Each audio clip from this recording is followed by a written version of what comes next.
Deus foi muito generoso para conosco. Para mim, o triplo. Além da segunda vida, uma família. A base da sociedade. No momento mais difícil da minha vida,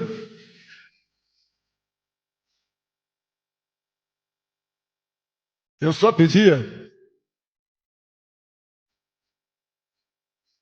que Deus não me deixasse órfão.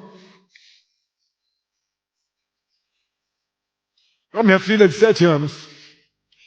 O resto, com amigos, com brasileiros de verdade e com Deus no coração, nós superaremos os obstáculos.